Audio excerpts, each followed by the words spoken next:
আপুনিতো নিজেও এখন ইংলিছ মিডিয়াম স্কুল গঢ়ি তুলিলে, যাৰ ফলত আমাৰ শিক্ষানুষ্ঠানবিলাকত ছাত্ৰ ছাত্ৰী নোহোৱা হৈ গ'ল। যিসকল বিদগ্ধ পণ্ডিতক লগত লৈ মাননীয় মুখ্যমন্ত্ৰী মহোদয়ে এই আইনখন বনাইছিলে, সেই বিদগ্ধ পণ্ডিতসকল কোন আমি নাজানো। আমি শিক্ষকৰ আত্মাৰ পৰা আমি আপোনালোকক অভিশাপ দিছোঁ, আপোনালোকে আমাৰ যদি পদবিলাক প্ৰাদেশিকৰণ নকৰে, আজি পবিত্ৰ শিক্ষক দিৱসৰ দিনা আমি বহুত দুখেৰে কৈছোঁ এইখিনি কথা, আপোনালোকক কিন্তু আমাৰ আত্মাৰ অভিশাপে আপোনালোকৰ গাত লাগিব। আৰু এই কলা বেজ কিন্তু এই বিজেপি চৰকাৰখনে আমাক পিন্ধালে, এই বিজেপি চৰকাৰখনে আহি আমাক এই অৱস্থা কৰিলে। ছাত্ৰ ছাত্ৰীসকলৰ ওচৰতো আমাৰ আচলতে লাজ লাগে। আমাক গম পায় তেওঁলোকে যে এইখন ছাৰহঁতে দৰমহা নোপোৱা, গতিকে তেওঁলোকৰ চকুতো আমাৰ কিছু মানে বেয়া লাগে। তেওঁলোকৰ চকুৰ চাৰণীয়ে কয়, মোৰ ভাষা নাই। মাননীয় মুখ্যমন্ত্ৰী, মাননীয় শিক্ষামন্ত্ৰী, মানৱতাৰ খাতিৰতে হওক আজি শিক্ষক দিৱসৰ দিনা আমাক ৰাস্তাত বহাতকৈ আমাক বিদ্যালয়ত স্থান দিয়ক। মাননীয় মুখ্যমন্ত্ৰী মহোদয়, আপুনি কিন্তু পাহৰি নাযাব, শিক্ষক হৈছে সমাজৰ মেৰুদণ্ড। শিক্ষক অবিহনে কিন্তু আপোনাৰ যিখন গাড়ী, সেই গাড়ীখনৰ পাবৰ কাৰণেও কিন্তু আপোনাক শিক্ষকেহে লৈ গৈছে। গতিকে এই মেৰুদণ্ডক যেতিয়া আপুনি ভাঙিবলৈ চেষ্টা কৰিছে, এই মেৰুদণ্ডক যদি আপুনি টুকুৰা টুকুৰ কৰি যদি ৰাজপথত পেলাই দিয়ে, তেতিয়াহ'লে কিন্তু বিজেপি চৰকাৰৰ ওপৰতো কিন্তু শিক্ষকৰ আত্মাৰ অভিশাপ লাগিব। 1 লাখক নিযুক্তিৰে মুখ্যমন্ত্ৰী হিমন্ত বিশ্ব শৰ্মাই অসমৰ নিযুক্তিৰ ক্ষেত্ৰখনত বৃহৎ পৰিৱৰ্তন অনাৰ কথা তেখেতে ঘোষণা কৰি আছে, দাবী কৰি আহিছে। কিন্তু তাৰ বিপৰীতে আজি আমি মুখ্যমন্ত্ৰী হিমন্ত বিশ্ব শৰ্মাক প্ৰশ্ন কৰিব বিচাৰিছোঁ যে আজি পবিত্ৰ শিক্ষক দিৱসৰ দিনটোত কিয় গুৱাহাটীৰ চচলত শ শিক্ষক শিক্ষয়িত্ৰীয়ে ক'লা বেজ পৰিধান কৰি প্ৰতিবাদ সাব্যস্ত কৰিবলগীয়া হৈছে। মুখ্যমন্ত্ৰী হিমন্ত বিশ্ব শৰ্মাক এটা সময়ত দেখা গৈছিল যে তেখেতে শিক্ষক শিক্ষয়িত্ৰীসকলক মাতি আনি ৰাজহুৱাভাৱে ককৰ্থনা কৰিছিল, ৰাজহুৱাভাৱে প্ৰশ্ন উত্থাপন কৰিছিল। যিসমূহ শিক্ষানুষ্ঠানৰ পৰীক্ষাৰ ফলাফল বেয়া হৈছিল, তেওঁলোকক ৰাজহুৱাভাৱে মুখ্যমন্ত্ৰীয়ে ককৰ্থনা কৰিছিল। কিন্তু সেইজন মুখ্যমন্ত্ৰীক আজি আমি প্ৰশ্ন কৰিব বিচাৰিছোঁ যে আজি পবিত্ৰ শিক্ষক দিৱসৰ দিনটোত গুৱাহাটীৰ চচলত কিয় শিক্ষক শিক্ষয়িত্ৰীয়ে চকুলো টুকিবলগীয়া হৈছে। শিক্ষক দিৱসৰ দিনটোত আপোনালোকে ক'লা বেজ পৰিধান কৰি ইয়াতে ধৰ্ণাস্থলীত আপোনালোকে ধৰ্ণা দিবলৈ বাধ্য হৈছে। আপোনালোকৰ এই ক্ষোভৰ কাৰণ কি আৰু আপোনালোকৰ দাবী কি? হয়, আজি আমাৰ এই পবিত্ৰ শিক্ষক দিৱসৰ দিনাখন আজি আমি আমাৰ নিজৰ শিক্ষানুষ্ঠানবিলাকত থাকিব লাগিছিলে। ছাত্ৰ ছাত্ৰীসকলে আমাক আজি মালা পিন্ধাই, গামোচা পিন্ধাই আমাক শিক্ষক দিৱসৰ দিনাখন সন্মান কৰিলে হয়, যিহেতু আমাৰ এইটো শিক্ষক দিৱস। কিন্তু আজি আমি ৰাজপথত ওলাই আহি আমি চৰকাৰৰ বিৰুদ্ধে প্ৰতিবাদ কৰিবলগীয়া হ'ল। আৰু এই চৰকাৰৰ বিৰুদ্ধে প্ৰতিবাদ কৰিবলগীয়া পৰ্যায়টো কিন্তু এই বিজেপি চৰকাৰখনে আনি দিলে। এই বিজেপি চৰকাৰখনে 2016 চনত আহি 2017-18 চনত এখন শিক্ষক হত্যাকাৰী এখন আইন আনিলে। আমি শিক্ষক হত্যাকাৰী আইন আনা বুলি আমি এই কাৰণেই কৈছোঁ যে সেই আইনখনত কিছুমান ধাৰা উপধাৰা জাপি দিলে, যি ধাৰা উপধাৰাৰ কাৰণে আমি 2013 আৰু 2021 চনৰ শিক্ষকসকল আমি বঞ্চিত হ'লোঁ। 2021 চনত পদ প্ৰাদেশিকৰণ কৰা হ'ল। আমাৰ শিক্ষানুষ্ঠানবিলাকক শিক্ষা বিভাগৰ চৰকাৰী শিক্ষা বিভাগে, চৰকাৰী অফিচবিলাকে আমাক পাৰ্মিশ্যন দিছিলে, ৰিকগনাইজ কৰিছিলে, কনকাৰেঞ্চ কৰিছিলে। কিন্তু তাৰে পিছতো আমাক তেওঁলোকে ধাৰা উপধাৰা জাপি দি আমাৰ লগৰ শিক্ষকসকলৰ 2021 চনত পদ প্ৰাদেশিকৰণ কৰিলে আৰু আমাক এইদৰে বঞ্চিত কৰি ৰাজপথত উলিয়াই আনিলে। গতিকে আজি আপোনালোকৰ সংবাদ মাধ্যমৰ জৰিয়তে মাননীয় মুখ্যমন্ত্ৰী মহোদয় আৰু মাননীয় শিক্ষামন্ত্ৰী মহোদয়ে ক'বলৈ বিচাৰিছোঁ যে আপোনালোকে আমাৰ এই পদসমূহ এই 2024 চনৰ ডিচেম্বৰ মাহৰ ভিতৰত যদি পদবিলাক প্ৰাদেশিকৰণ নকৰে, তেতিয়াহ'লে 2025 চনৰ জানুৱাৰী মাহৰ পৰা আমি অসমৰ শদিয়াটো ধুবুৰী এই শিক্ষক সমাজ জাগ্ৰত হৈ সমষ্টিয়ে আমাক যিদৰে বঞ্চিত কৰিলে, ঠিক সেইদৰে আমি আপোনালোককো বঞ্চিত কৰিবলৈ বাধ্য হ'ম। আজি আমি সংকল্পবদ্ধ হৈছোঁ এই প্ৰতিবাদস্থলীৰ পৰা। মাননীয় মুখ্যমন্ত্ৰী মহোদয়, মাননীয় শিক্ষামন্ত্ৰী মহোদয়, আপোনালোকক আমি এই প্ৰতিবাদস্থলীৰ পৰা এইখিনি কথা আমি জনাই থলোঁ। প্ৰায় 5,000 শিক্ষক বঞ্চিত হৈ আছে এই আইনখনৰ কাৰণে, যিখন আইন 2017 আৰু 2018 চনত তেওঁলোকে আনিলে আৰু সেই আইনখনৰ কাৰণে আমি ইমানখিনি শিক্ষক বঞ্চিত হৈ আছোঁ।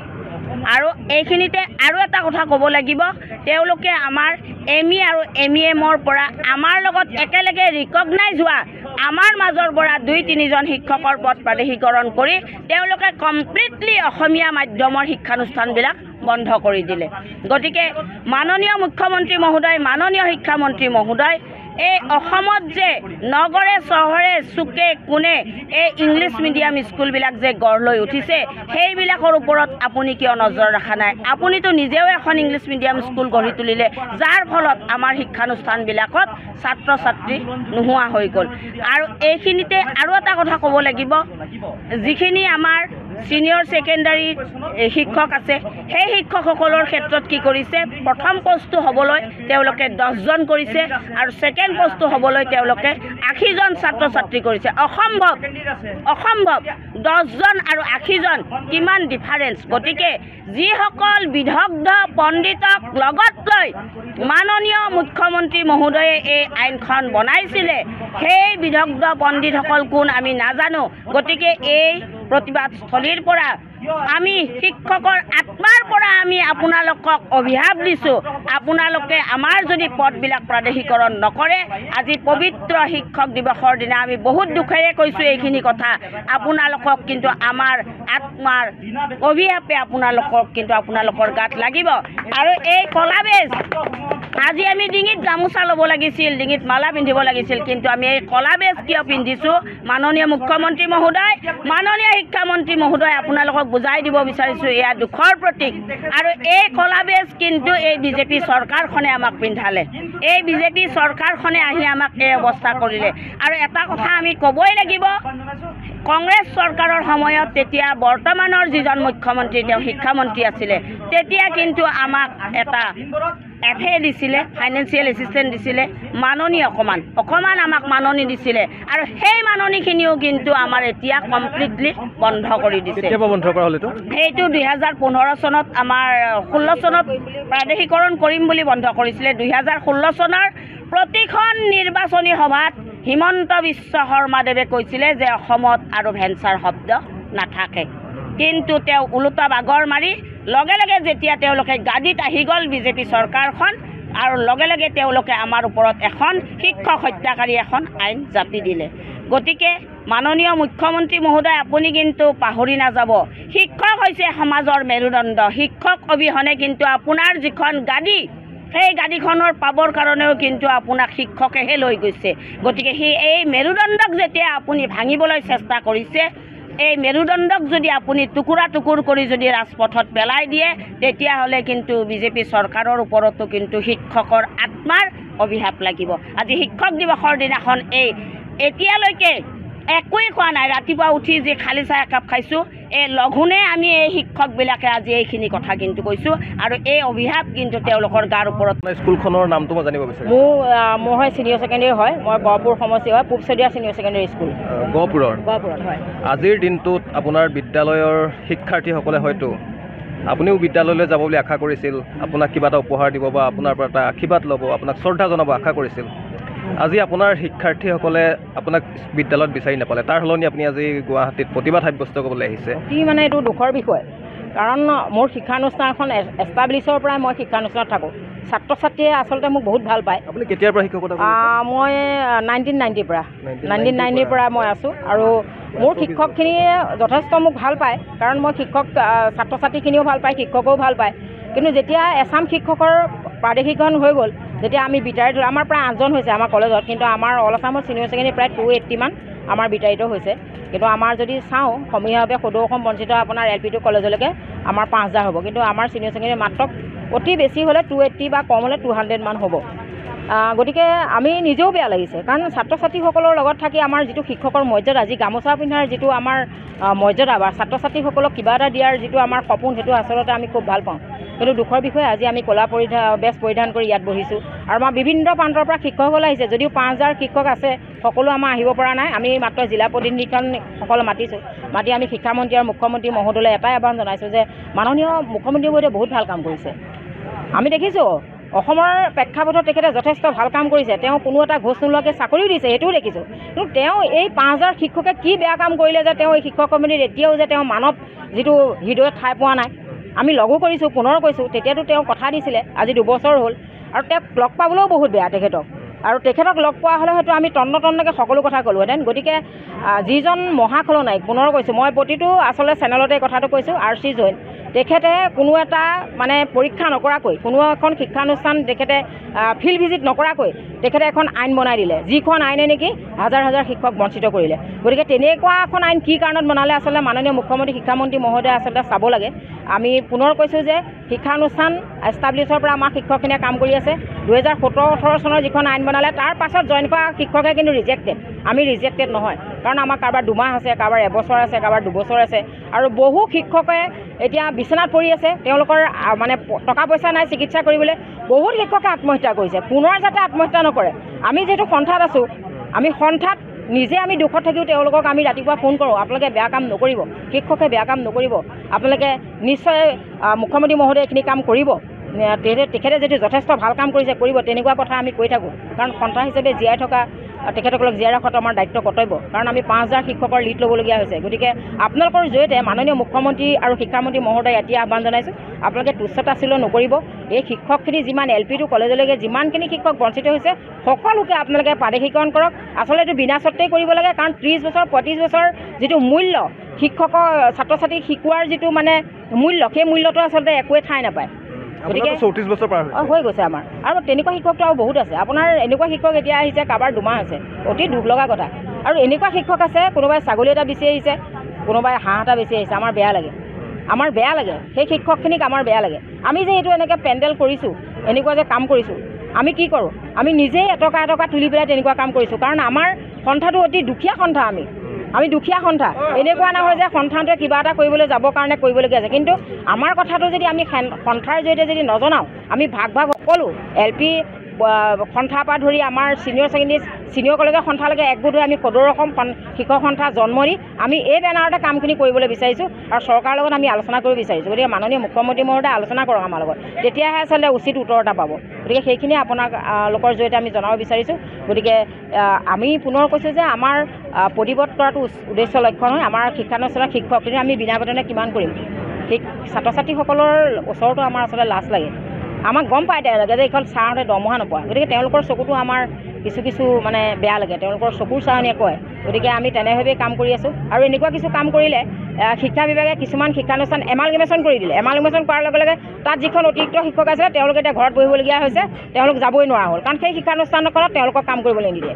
এইটো আচলতে কৰিব নালাগিছিলে। আচলতে আগতে কি হয়, কিছু শিক্ষক পোৱাৰ পিছত প্ৰায় 6-7 মাহৰ পিছত যিসকল শিক্ষক ৰৈ থাকে, সেইখিনি কিন্তু চৰকাৰে কৰে। কিন্তু এই আইনখনে কি কৰিলে, সেইটো কিন্তু মানে ভাৰতীয় সংবিধানখনেই সংশোধন কৰিব পাৰে, এইখন কিয় নোৱাৰে, সেইটো আচলতে অতি ৰহস্য কথা। গতিকে মাননীয় মুখ্যমন্ত্ৰী মহোদয় আৰু শিক্ষামন্ত্ৰী মহোদয় যিহেতু আমাৰেই মন্ত্ৰী, তেখেতসকলক আমিয়েই জিকাইছোঁ। গতিকে অসমৰ হকে যদি ভাল কাম নকৰে, তেতিয়াহ'লে তেওঁলোকে নিজকো অসমীয়া বুলি পৰিচয় দিব নোৱাৰে। গতিকে আমি আকৌ কৈছোঁ যে পুনৰ আপোনালোকৰ জৰিয়তে কথাখিনি যাব লাগিব। এই কথাখিনি আপোনালোকৰ জৰিয়তে তেখেতসকললৈ যাওক। গতিকে আমাৰ শিক্ষকসকলক যাতে আকৌ পুনৰ এনেকুৱা এটা প্ৰতিবাদ কৰিবলৈ নিদিয়ে, সেই সুবিধাটো যাতে তেওঁলোকে নকৰে, সেইটোকে আমি আশা ৰাখিছোঁ। মই ধেমাজি জিলাৰ জামুগুৰি পাঠশালী হাইস্কুল, মোৰ স্কুলখন ইতিমধ্যে 2013 চনতে প্ৰাদেশিকৰণ হৈ গ'ল। আৰু মই বিদ্যালয়খনত ভেঞ্চাৰ হৈ থাকোঁতে যোগদান কৰিছিলোঁ 1995ত। তেতিয়া আমাক 1977ৰ যিখন এক্ট আছিলে, বিদ্যালয় প্ৰাদেশিকৰণ কৰিবৰ কাৰণে যিখন এক্ট, সেই এক্টখনৰ মাজেৰে আমাক তাতে মকৰল কৰি ৰাখিছিলে বিভাগীয় কৰ্তৃপক্ষৰ এপ্ৰুভেলৰ যোগেদি। তেনেধৰণকৈ থাকোঁতেই আমাৰ ইতিমধ্যে মোৰ বিদ্যালয়খন আছিলে 1992ৰ এফিলিয়েশ্যন, 91ৰ এফিলিয়েশ্যনলৈকে 95ত ল'লে। তেতিয়ালৈকে যিবিলাক ছেকশ্যন টিচাৰ আছিলে, সেই ছেকশ্যন টিচাৰবিলাকো 95ৰ এফিলিয়েশ্যন 95ত প্ৰফেচনেলাইজ কৰোঁতে পৰৱৰ্তী পৰ্যায়ত তেওঁলোকক কিন্তু প্ৰাদেশিকৰণ কৰিলে। ছেকশ্যন টিচাৰ মানে এনেকুৱা কথাটো যে যদি সেৱাৰ এটা নিয়ম আছিলে, নিয়মটো কি যদি এটা ক্লাছত 40জনতকৈ বেছি ছাত্ৰ ছাত্ৰী হয় তেতিয়াহ'লে আৰু এটা ছেকশ্যন খুলিব পাৰে। আৰু যদি ছেকশ্যন খোলা যায় ছেকশ্যন এডিশ্যনেল ছেকশ্যনটোৰ কাৰণে এজন এক্সট্ৰা টিচাৰ প্ৰয়োজন হয়। আৰু সেই এক্সট্ৰা টিচাৰজনক মেনচা স্কুলখনৰ মেনেজিং কমিটিয়ে লোকেলিটি হিচাপত বা তাৰ উপযুক্ত এজন ব্যক্তিক নিযুক্তি প্ৰদান কৰি বিভাগীয় কৰ্তৃপক্ষলৈ প্ৰেৰণ কৰি বিভাগীয় কৰ্তৃপক্ষই তেওঁক অনুমোদন দিয়ে আৰু তেওঁ তাতে শিক্ষাদানত গতি থাকে আৰু পৰৱৰ্তী পৰ্যায়ত পদটো প্ৰাদেশিকৰণ হয়। সেইটো পৰ্যায়ে 1991ৰ যিখিনি এফিলিয়েশ্যন স্কুল আছিলে 95লৈকে সেই পৰ্যায়ে শিক্ষকবিলাকৰ পদসমূহ প্ৰাদেশিকৰণ হ'ল। কিন্তু 92 এফিলিয়েশ্যন স্কুলবিলাকক এটা বৃহৎ লং পিৰিয়ডত কোনো বিদ্যালয়ৰ পদ প্ৰাদেশিকৰণ নোহোৱাকৈ ৰৈ যোৱাৰ কাৰণে 2000 চনত যদিও প্ৰাদেশিকৰণ কৰিবলৈ ব্যৱস্থা কৰিছিলে কিন্তু 2000 চনতো প্ৰাদেশিকৰণ নহ'ল। শেষত গৈ 2013 চনত প্ৰাদেশিকৰণ হ'ল যদিও 1997 এক্টখন বাহাল নাৰাখি নতুনকৈ এখন আইন বনালে।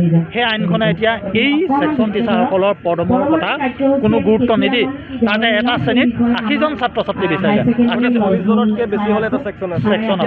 80জন এতিয়া 80জন যোৱাৰ লগে লগে এজন অট'মেটিক বঞ্চিত হৈ গ'ল। সেই বঞ্চিত লাইনত আমি গুচি গ'লোঁ।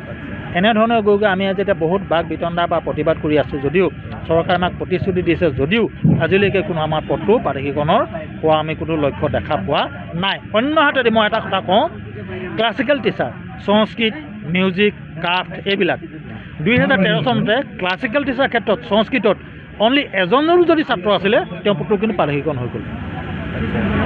এজন ষ্টুডেণ্ট যদি আছিলে ক্লাছিকেল সংস্কৃতত 9 বা 10ত বা মেট্ৰিক দিয়া এজন ষ্টুডেণ্ট যদি আছিলে তেওঁ পদটো কিন্তু প্ৰাদেশিকৰণ হৈ গ'ল। হুৱেজ ক্লাছিকেল টিচাৰজনৰ কাৰণে ক্লাছিকেল টিচাৰ নহয় ছেকশ্যন টিচাৰজনৰ কাৰণে 80জন ছাত্ৰ ছাত্ৰী বিচৰা হ'ল। ইতিমধ্যে একেই ক্লাছিকেল মিউজিকৰ কাৰণে কিন্তু 17টা এমেণ্ডমেণ্ট এক্টে 10জন বিচাৰিলে। তাৰমানে মিউজিকৰ টিচাৰজনক 13 চনত প্ৰাদেশিকৰণ নকৰিলে, কেৱল সংস্কৃত টিচাৰজনক প্ৰাদেশিকৰণ কৰিলে এজন ছাত্ৰ ছাত্ৰী থকাৰ বিনিময়ত। কিন্তু মিউজিকৰবিলাকক নকৰিলে বা ক্ৰাফ্টক নকৰিলে। মিউজিক আৰু ক্ৰাফ্টক 17-18 যেতিয়া আইনখন আকৌ 11 আইনখনে এমেণ্ডমেণ্ট কৰিলে তেতিয়া কিন্তু তেওঁলোকক 10জনকৈ বিচাৰিলে। এতিয়া একেই ক্লাছিকেল টিচাৰ 13 চনত এজন সংস্কৃত টিচাৰজনে এজন ছাত্ৰ বা ছাত্ৰী থকাৰ কাৰণে তেওঁ পাঠটো প্ৰাদেশিকৰণ হৈ গ'ল। 13ত সংস্কৃত আৰু ক্ৰাফ্টৰ ক্লাছিকেল টিচাৰসকলক প্ৰাদেশিকৰণ নকৰাৰ কাৰণে 17টা এমেণ্ডমেণ্টত তেওঁলোকক এতিয়া 10জন বিচৰা হৈছে, যাৰ কাৰণে 7-8জন থকা শিক্ষকজনৰ আজিলৈকে প্ৰাদেশিকৰণ কৰিব পৰা হোৱা নাই। তাৰপিছত কিমান গোটেই বস্তুটো বিসংগতিপূৰ্ণ। গতিকে এই গোটেই প্ৰক্ৰিয়াখিনি চৰকাৰে চালি জাৰি চাই সহানুভূতিৰ দৃষ্টিৰে তেওঁলোকে এই অৱসৰলৈ 2, 3, 4 বছৰ থকা শিক্ষকসকলৰ পদসমূহ প্ৰাদেশিকৰণ কৰি কিবা প্ৰকাৰে প্ৰাদেশিকৰণ কৰি তেওঁলোকৰ শিক্ষকৰ মৰ্যাদা অক্ষুণ্ণ ৰাখিব বুলি আজি আমি এই পবিত্ৰ দিনটোত চৰকাৰলৈ আহ্বান জনাইছোঁ। আজি শিক্ষক দিৱসৰ দিনটোত এইসকল শিক্ষাগুৰুৱে শ শিক্ষাগুৰুৱে আহি গুৱাহাটীৰ চচলত প্ৰতিবাদ সাব্যস্ত কৰিবলগীয়া হৈছে।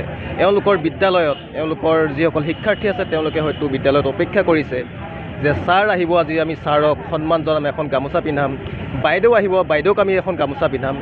কিন্তু শিক্ষাৰ্থীসকলৰ সেই ইচ্ছা আজি পূৰণ নহ'ল, কাৰণ এইসকল শিক্ষাগুৰুৱে আজি গুৱাহাটীলৈ আহি প্ৰতিবাদ সাব্যস্ত কৰিবলগীয়া হৈছে। এওঁলোকে আমাক এটা কথা কৈছে যে এওঁলোকে গুৱাহাটীলৈ যে প্ৰতিবাদ কৰিবলৈ আজিৰ দিনটোত আহিছে, কোনোবাই ঘৰৰ হাঁহ এটা বিক্ৰী প্ৰতিবাদ কৰিবলৈ আহিছে, কোনোবাই ছাগলী এটা বিক্ৰী প্ৰতিবাদ কৰিবলগীয়া হৈছে, কাৰণ এওঁলোকে দৰমহা নাপায়। ইয়াত শ শিক্ষক শিক্ষয়িত্ৰী বৰ্তমান উপস্থিত আছে। তেওঁলোকে ক'লা বেজ পৰিধান কৰি প্ৰতিবাদ সাব্যস্ত কৰিছে। আমি এওঁলোকৰ মাজত বৰ্তমান উপস্থিত আছোঁ আৰু তেওঁলোকৰ পৰা আমি তেওঁলোকৰ মনৰ কথা, তেওঁলোকৰ দাবী, তেওঁলোকৰ যি ক্ষোভ সেই সন্দৰ্ভত আমি জানিবলৈ চেষ্টা কৰিম। বাইদেউ, মই আপোনাৰ ওচৰলৈ আহিম। প্ৰথমে ক'ব, আপুনি ক'ৰ পৰা আহিছে, আপোনাৰ বিদ্যালয়খনৰ নামটো? মই বৰপেটাৰ পৰা আহিছোঁ। বৰপেটাৰ পৰা। মোৰ কলেজৰ নাম হ'ল কয়াকুছি জুনিয়ৰ কলেজ, বৰ্তমান ছিনিয়ৰ ছেকেণ্ডাৰী হয়। মই কি ক'ম, মোৰ ভাষা নাই। মই মাত্ৰ এজন ছাত্ৰৰ কাৰণে ড্ৰপ কৰিছোঁ। 2014, 15 আৰু 16 তিনিটা চন ধৰি দিছিল।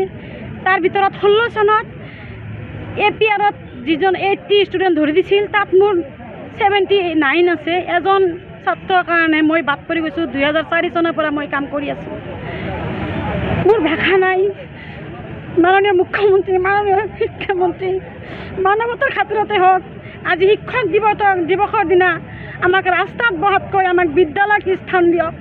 আমাক শিক্ষকৰ মৰ্যাদা দিয়ক। আমি টানি অনুৰোধ কৰিছোঁ, আমি আপোনাক আহ্বান কৰিছোঁ, আমাক মানৱতাৰ খাতিৰত আমাক ন্যায্য দাবী আমাক দিয়ক। আমাক প্ৰতাৰণা নকৰিব, আমাক আঘাত নকৰিব। আমাৰ যিটো মনৰ আশা, আমাৰ যিটো সন্মান, শিক্ষকৰ যিটো মৰ্যাদা, সেই মৰ্যাদাখিনি আমাক দান কৰক আপুনি। আমি আজি বিদ্যালয়ত থাকি গামোচা ল'ব লাগিছিল, আজি আমি কলা বেজ লৈছোঁ। এইখন আমাৰ কলা বেজ। এইটো আমাৰ পৰিচয় নহয়, আমাৰ পৰিচয় শিক্ষক।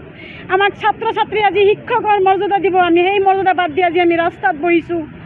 আমাৰ কথা শুনক মুখ্যমন্ত্ৰী শিক্ষামন্ত্ৰী মহোদয়। সামান্য এনৰলমেণ্টৰ কাৰণে আপুনি আমাক বাদ দিছে। কোনোবা হয়তো 10জন, কোনোবাৰ 20জন, কোনোবাৰ 5জন। মোৰ মাত্ৰ একজন ষ্টুডেণ্টৰ কাৰণে মই আজি 20 বছৰ কাম কৰাৰ পিছত মই আজি প্ৰতাৰণা হৈছোঁ। এজন ষ্টুডেণ্টৰ কাৰণে মোৰ জীৱনটো আজি বৰবাদ হৈ গৈছে। মই আজি পাকঘৰণী হৈ গৈছোঁ। মই কলেজত যাব পৰা নাই, মই স্কুলত যাব পৰা নাই, ল'ৰা ছোৱালীৰ আগত মুখ দেখাব পৰা নাই। মোৰ ভাষা নাই ক'বলৈ। সেইখিনিয়ে আমাক ন্যায্য দাবী দিয়ক মুখ্যমন্ত্ৰী ডাঙৰীয়া। মানৱতাৰ খাতিৰত হিউমেনিটি গ্ৰাণ্ডত আপুনি ইমান সংশোধন কৰিব পাৰিছে। আমাৰ 17-18 চনৰ আইনখন সংশোধন কৰক, কৰি পেলাই আমাৰ বেছি নহয় মাত্ৰ 5000 শিক্ষক শিক্ষয়িত্ৰী আমাক দিয়ক। আমাৰ ইমানজন শিক্ষক শিক্ষয়িত্ৰী আজি আহিছে, সিহঁতৰ মুখৰ পিনে চাওক। কোনোবাৰ 5 বছৰো নাই, কোনোবাৰ 2 বছৰো নাই, কোনোবাৰ 1 বছৰো নাই। সিহঁতৰ পিনে চাওক। আপুনি মানৱতাৰ খাতিৰত আমাক মৰ্যাদা দিয়ক, আমাক ৰাস্তাত ওলাই নানিব, আমাক আন্দোলন কৰিবলৈ বাধ্য নকৰাব। আমি শিক্ষক, আমি 20 বছৰ ধৰি শিক্ষকতা কৰি আছোঁ, 25 বছৰ ধৰি শিক্ষকতা কৰি আছোঁ। আমাক শিক্ষকতা কৰিবই দিয়ক, এইখিনি আমাক মৰ্যাদা দিয়ক। আমাক ইয়াৰ পৰা বঞ্চিত নকৰিব। আমি যাতে আৰু আন্দোলন কৰিব নালাগে, এইটোৱে যাতে আমাৰ শেষ আন্দোলন হয়, আমাক এইখিনি আমাক দিয়ক। আমাৰ যাতে এই চচলত যাতে আৰু কোনোদিন যাতে আহি বহিব নালাগে। আমাৰ অন্তৰাত্মা কঁপি উঠে। আমি কি কৰিম, কি কৰি খাম? আমি যিটো ডিগ্ৰী লৈছোঁ, সেই ডিগ্ৰী লৈয়ে আমি আহিছোঁ। আমাক চচলত নানিব, আমাক বিদ্যালয়ত লওক। মুখ্যমন্ত্ৰী ডাঙৰীয়া, শিক্ষামন্ত্ৰী ডাঙৰীয়া, আমাক বিদ্যালয়ত লৈ যাওক, আমাক চচলত নানিব। আমাক প্ৰতিবাদী কাৰ্যালয় ল'বলৈ আমাক বাধ্য নকৰাব। ল'ৰা ছোৱালী আমাৰ পিনে চাই আছে, আমি কিয় নাহোঁ, মেডাম কিয় নাহে, ছাৰ কিয় কলেজত নাহে, ছাৰ কিয় স্কুলত নাহে, আমাক কিয় পাঠদান নকৰে। আমাক বঞ্চিত নকৰিব মুখ্যমন্ত্ৰী ডাঙৰীয়া, শিক্ষামন্ত্ৰী ডাঙৰীয়া, আমাক বঞ্চিত নকৰিব, আমাক বঞ্চিত নকৰিব। পৰিধান কৰি আন্দোলনত নামিবলগীয়া হৈছে। ইমান যে ক্ষোভ, এই ক্ষোভখিনিৰ কাৰণ কি, বা এই ক্ষোভখিনি জমা হোৱাকৈ কি ধৰণে আপোনালোকক প্ৰবঞ্চনা কৰি অহা হৈছে? প্ৰবঞ্চনা মানে আমাৰ এই ভেঞ্চাৰ শিক্ষা ব্যৱস্থাটো অসমত সেই সময়ত অতি সময় উপযোগী আছিল। কাৰণ সেই সময়ত শিক্ষা ব্যৱস্থা নাছিল। চৰকাৰৰ অনুমতিৰ সাপেক্ষে অসমৰ চুকে কোণে বিদ্যালয়সমূহ ৰাইজে গঢ়ি উঠিছিল আৰু তাক নিয়ম অনুযায়ী তাক চৰকাৰে চৰকাৰীকৰণ কৰিছিল। এইটো ব্যৱস্থা আছিল আৰু সেই ব্যৱস্থাৰ দ্বাৰা আমাৰ যিখিনি মানুহ ইয়াতে আছোঁ, আমি চৰকাৰী সম্পূৰ্ণ নিয়ম অনুযায়ী 2006 চনৰ আগত আমাৰ সম্পূৰ্ণ কাগজ বা যিখিনি আমাৰ নীতি নিয়ম সকলো আছে, আমাৰ চবৰে চৰকাৰী নিয়ম অনুযায়ী আমাৰ ভেঞ্চাৰ শিক্ষা ব্যৱস্থাত আমি কি হৈছিলোঁ। তাৰপিছত আমাৰ বিদ্যালয়বোৰ আমি মানে ফাইনেন্সিয়েল এছিষ্টেঞ্চ, অৰ্থাৎ আমি এটা আৰ্থিক মানে সকাহ বা ইয়াক মানে ফিক্স এটা দৰমহা পোৱাৰ নিচিনা কৰি প্ৰায় মানুহে আমি দৰমহাখিনি পাইছিলোঁ। তাৰপিছত তাৰ পৰা চৰকাৰে ক'লে যে এওঁলোকক প্ৰাদেশিকৰণ কৰা হ'ব। প্ৰাদেশিকৰণ কৰিব খুজি সেই ফাইনেন্সিয়েল এছিষ্টেঞ্চটো বন্ধ কৰি দিলে। বন্ধ কৰি দি আমাক প্ৰাদেশিকৰণ কৰাৰ ক্ষেত্ৰত আমাক এটা ডাঙৰ ঠগ দিলে মানুহখিনি। এতিয়া ঠগ দি এতিয়া আমাক সঁচাই মিছাই কি কৰিলে, সৰু সৰু কিছুমান ভুল দেখুৱাই কিবা কিবি কৰি আমাৰ মানুহবিলাকক ড্ৰপ কৰি দিলে চাকৰিৰ পৰা। এতিয়া ড্ৰপ কৰাটো আজি তেওঁলোকে কয় যে আমি ৰেজেক্ট। কিয় ৰেজেক্ট? কাৰণ আমি সম্পূৰ্ণ চৰকাৰী নিয়মৰ ভিত্তিত মানুহখিনি চাকৰি কৰা হৈছিল। আমি আজিলৈকে শিক্ষাদান দি আছোঁ। আজিলৈকে আমি লাখ লাখ ষ্টুডেণ্ট আমাৰ দ্বাৰা উত্তীৰ্ণ হৈ আছে, শিক্ষা গ্ৰহণ কৰি আছে। গতিকে আমাৰতো খুব আছে, কাৰণ আজিলৈকে আমি শিক্ষাদান কৰি আছোঁ। চৰকাৰে আমাৰ দাবী মানিব লাগিব। আমি সম্পূৰ্ণ নিয়মৰ ভিতৰত আছোঁ। আমি নিয়মৰ বাহিৰত গৈ কাম কৰা নাই নহয়। গতিকে নিয়মৰ ভিতৰত যেতিয়া আছোঁ, চৰকাৰে নিয়ম মানক, তেওঁলোকে নিয়মৰ ভিতৰত থাকি আমাৰ কামবিলাক কৰক। চৰকাৰী নিয়ম, সেই সময়ৰ নিয়মবিলাক আজি ওলটাই দিলে নহ'ব নহয়। কাৰণ সেই সময়ত যি সময়ত আমাৰ এই মানুহবিলাক নিযুক্ত হৈছিল, সেই সময়ত আজিৰ যিবিলাক নিয়ম এইবিলাক নাছিল, কিছুমান নিয়ম। গতিকে নতুন কৰি সঁচাই মিছাই কিছুমান নিয়ম আৰোপ কৰি মানুহবিলাক মানে চাকৰিৰ পৰা বৰ্খাস্ত কৰাৰ এটা যি কৌশল অৱলম্বন কৰিছে চৰকাৰে, এইটোৰ বিৰুদ্ধে আমি আজি ওলাই আহিছোঁ আৰু আমি ধাৰাবাহিকভাৱে ইয়াৰ বিৰুদ্ধে আমাৰ আন্দোলন কাৰ্যসূচী লৈ গৈ থাকিম। ইকনমিক্সৰ 23 বছৰ হ'ল আৰু আপোনাৰ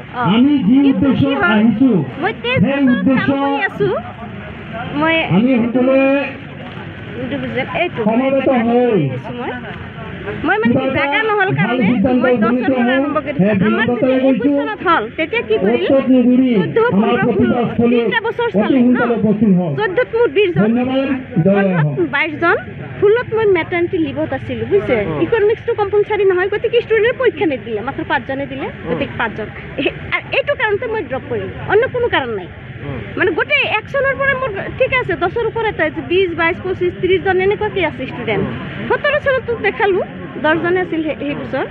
কিন্তু এইটো কিবা কাৰণ হ'ল নেকি? মই কিমান গ'লোঁ শিক্ষামন্ত্ৰীৰ ওচৰত ক'লোঁ যে ছাৰ আমাৰ গোটেই বছৰে মিল আছে, এটা বছৰৰ কাৰণে ছাৰ লাইফটো বৰবাদ হৈ গৈছে, এটা বছৰ অন্তত এভাৰেজ কৰক। আমাৰ প্ৰাক্তন MLA আছিল মোৰ সমষ্টিৰ ডাক্তৰ তাৰা প্ৰসাদ দাস, তেওঁৰ ওচৰত গ'লোঁ, তেখেত আকৌ CM-ক ক'লে, CM সেই সময়ত আকৌ শিক্ষামন্ত্ৰী। তাৰপিছত ক'লে CM ছাৰে সেই সময়ত ক'লে বোলে এইটো মানে আমাৰ প্ৰাক্তন MLA ছাৰে কোৱা কথা মতে যে আমি ঠিক আছে ভাল কথাই, আমি কৈছোঁ যে বেষ্ট অফ 2 ধৰক, যে 3 বছৰ 8 বছৰ নিমিলিবও পাৰে, 2টা বছৰটো মিলিছে 10ৰ ওপৰত, তেনেহ'লে ধৰক কয় কি ভাল কথাই কৈছে, আমিতো ভালেই কৈছোঁ, তেনেহ'লে এভাৰেজ কৰক, কয় সেইটো ভাল। আৰু আমাৰ স্কুলখন এমএলগেশ্যন LPৰ পৰা হাই ছেকেণ্ডেৰীলৈকে একেলগে, গতিকে আমিতো ক্লাছ কৰিবই পাৰোঁ, যিকোনো মানে ক্লাছত দিলে আমি কৰিব পাৰোঁ। কিন্তু কৰিম বুলি কৈ নক'লে, শেষত গৈ আকৌ যেতিয়া ড্ৰপ কৰি গ'লোঁ শিক্ষামন্ত্ৰীৰ ওচৰত গ'লোঁ, শিক্ষামন্ত্ৰী আৰু মানে যাতে ক'লে তোমালোকে বাদ দিয়া, তোমালোকে শ্বহীদ হ'লা কিবা হ'লা এনেকুৱাকৈ কৈ দিলে। তাৰপিছত ক'লোঁ যে ছাৰ আমাৰ ষ্টুডেণ্টটো এতিয়াও আছে, আমিতো এতিয়াও ক্লাছ কৰি আছোঁ। শ্বহীদ হ'লা বুলি কয়? আমি শ্বহীদ হৈ গ'লোঁ। তাৰপিছত আৰু ক'লোঁ যে ছাৰ তেনেহ'লে এতিয়াতো আমি ক্লাছ কৰি আছোঁ, এই ষ্টুডেণ্টখিনি কোনে ক্লাছ কৰিব, আমাকতো মানে বাদ দিবলৈ ক'লে। কয় চৰকাৰে দিব, কোনোবা এটা টিচাৰ দিব। ছাৰ তেতিয়া এনৰলমেণ্ট নালাগে নেকি? শিক্ষামন্ত্ৰী নিৰুত্তৰ, সেই সময়ত নিৰুত্তৰ। এতিয়া হিমন্ত বিশ্ব নহয় বৰ্তমানৰ শিক্ষামন্ত্ৰী, মানে বৰ্তমানৰ শিক্ষামন্ত্ৰীৰ ওচৰত আমি গ'লোঁ। আমি ড্ৰপ কৰি 21 চনত যেতিয়া মানে এপইণ্টমেণ্ট দিলে, তাৰপিছত শিক্ষামন্ত্ৰী ৰণোজ পেগু ছাৰ হ'ল। এতিয়া চাওক আমাক শ্বহীদ বনালে নতুন টিচাৰ দিব, আমি যিবিলাকত ক্লাছ কৰি আছোঁ যি ষ্টুডেণ্টক তাহাক পঢ়োৱাৰ কাৰণে, তেতিয়া কিন্তু এনৰলমেণ্ট নালাগে। কিন্তু আমাক দিবলৈ হ'লে এনৰলমেণ্ট এই যে ধৰিলে আছে, এতিয়াও আছে এনৰলমেণ্ট মোৰ, এতিয়াও আছে, আমি এতিয়াও ক্লাছ কৰি আছোঁ। কিন্তু এইবিলাকৰ কি আছে, যুক্তি কি? এইবিলাকত মানে পৃথিৱীৰ কোনো নিয়ম কানুন ইয়াতে নাখাটে। শোণিতপুৰ জিলাৰ পৰা আহিছোঁ। মোৰ হ'ল চিৰাজুলি গাৰ্লছ ME স্কুল। আপুনি কিমান দিন শিক্ষকতা কৰিলে? মোৰ কমেও মানে 34 ইয়াৰ্ছ, কিন্তু 30 ইয়াৰ্ছত আমাক ড্ৰপ আউট কৰিলে। এতিয়া 34 চলি আছে। মাজে মাজে মই স্কুললৈ যাওঁ, কিন্তু মানে লগৰবিলাকে যেতিয়া টকা পইচা পায় আমি একো নাপাওঁ। আমাৰ বহুত দুখ লাগে। আজি আমি এই বুঢ়া কালত আৰু কেইবছৰ আছে, বেছি বছৰ নাই, আমাৰ 2-3 বছৰমান আছে। এই আজি আমি আন্দোলন কৰিবলৈ ইয়াত বহিছোঁ। মোতকৈ জুনিয়ৰো হৈ গৈছিল মানে স্কুলখনত, মোৰ লগত অলপ কিবা খেলি মেলি কৰিলে নেকি।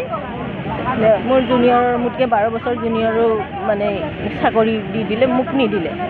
কিন্তু মই ফাউণ্ডাৰ টিচাৰ আছিলোঁ স্কুলত গৈ, যেতিয়া মই প্ৰতিষ্ঠা কৰিছিলোঁ তেওঁ মই বঞ্চিত হৈ গ'লোঁ। আমাৰ স্কুলখন বহুত বেকৱাৰ্ড আছিল। মই গাঁৱৰ পৰা আহিছিলোঁ, গাঁৱত কোনো বোৱাৰী লিখা পঢ়া নাছিল, ময়ে অকল লিখা পঢ়া আছিলোঁ। সেই গতিকে মোক সেই স্কুলখনত শিক্ষয়িত্ৰী হিচাপে নিযুক্তি দিলে, আৰু লগত আৰু 4জনক। কিন্তু বাকীকেইজন মোতকৈ হেডমাষ্টাৰ, চকীদাৰ আৰু মই আছিলোঁ একদম ফাউণ্ডাৰ টিচাৰ। কিন্তু মোৰ চাকৰিটো নহ'ল। এতিয়া বৰ দুখী, ক'বলৈ মন নাযায়। মেণ্টেলি বহুত কষ্ট পাইছোঁ। ল'ৰা ছোৱালীৰ পৰা বহুত অপমান বা লাঞ্ছিত হ'বলগীয়া হৈছে। বহুত দুখ লাগে। মই চৰকাৰক এইটোৱে অনুৰোধ কৰোঁ যে আমাক এই হেৰিৰ পৰা বঞ্চিত যাতে নকৰে, আমাকো আমাৰ ফালে যাতে তেখেতলোকে চকু মেলি চায়। আমাৰ ল'ৰা ছোৱালীৰ ভৱিষ্যতটো যাতে তেওঁ ভালকৈ কিবা এটা কৰিব পৰা কৰি দিয়ে। সেই 1995 চনত আমি স্থাপন কৰিছিলোঁ। মই প্ৰধান শিক্ষক হয়। মোৰ কথাখিনি হ'ল এইটোৱে যে গোটেই অসমত যিটো ঘটনা হোৱা নাই, এইটো ধুবুৰী জিলাত হৈছে।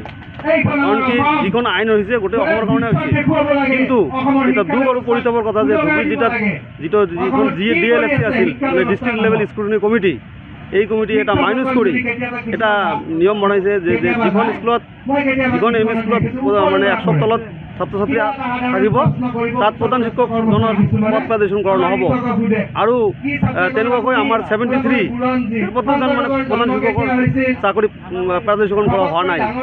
তো এইটো গোটেই অসমতে হৈছে। প্ৰধান শিক্ষক খালি ধুবুৰী জিলাৰ কাৰণে বেলেগ কৰিছে। তো আপোনালোকৰ জৰিয়তে মই মুখ্যমন্ত্ৰী মহোদয়ক এইটো জনাব খুজিছোঁ যে আইন কি দুখন নেকি? ধুবুৰী জিলাৰ কাৰণে বেলেগ আৰু গোটেই অসমৰ কাৰণে কি বেলেগ হৈছে নেকি? যদি একে হৈছে ইহঁতৰ এই DLSCৰ মানে এগেষ্টত এটা মানে আমি অভিযোগ দিছোঁ যে এটা মানে ইনকুৱাৰী কৰক যে কিয় হ'ল এইটো। তো এইখিনিয়ে কথা যে বাকী সমস্যাটো গোটেই অসমৰ কাৰণে সমস্যাটো গোটেইখিনি একে, খালি ধুবুৰী জিলাৰ কাৰণে বেলেগকৈ সমস্যাটো যিটো ঘটনাটো কৰিছে এই ঘটনাটো এটা আমি BO DO আৰু যিখিনি যিখন মেম্বাৰ আছিল সিহঁতে এইটো কিয় কৰিলে? আমাৰ 30-35 বছৰ আমি শিক্ষকতা কৰিছোঁ, আমাৰ গোটেই জীৱনটো তাতে খটালোঁ। এতিয়া আমাৰ ল'ৰা ছোৱালী কলেজত গৈছে, সিহঁতক পইচা দিব লাগে। তো তেনেকুৱা ক্ষেত্ৰত আমাক যে চাকৰিৰ পৰা বঞ্চিত কৰিলে এইকাৰণে মই মাননীয় মুখ্যমন্ত্ৰী শিক্ষামন্ত্ৰীক অনুৰোধ জনাইছোঁ যে ইহঁতৰ এইটো ইনকুৱাৰী কৰিব লাগে যে ধুবুৰী জিলাত এই ঘটনাটো যাতে সিহঁতে কৰিছে। গতিকে এইটো বিভাগীয়ভাৱে এটা তদন্ত হ'ব।